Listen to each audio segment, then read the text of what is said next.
condemned the Civil Rights Act of 1964 as a huge mistake. Correct. Why do you believe it was a mistake to pass anti-discrimination legislation? And what do you think would be better policy for being treated fairly and equally, which you see as an American principle?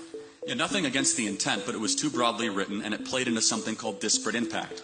Disparate impact was woven within the Civil Rights Act, and disparate impact basically says if two racial groups have different outcomes, the answer must be racism. It does not allow any legal nuance. So there are four components to, quote-unquote, the anti-racist regime of America. I don't pretend to know what goes on in this country. I could just talk about America. I'm sure that's fine.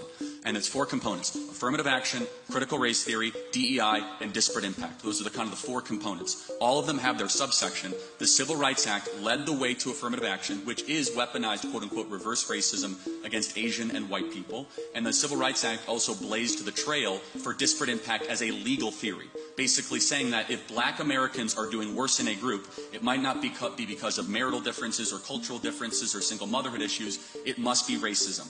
And so because of that, the Civil Rights Act was too broadly written. So the intent, it should have been a single page or a two-page bill to say that you cannot discriminate against based on the color of somebody's skin, period, end of story. Instead, we get a multiple 100-page bill with lots of chapters and lots of lesser-known amendments that created basically a permanent anti-racist bureaucracy within our federal government to go find racism where it doesn't exist and create it in new places where otherwise did not exist.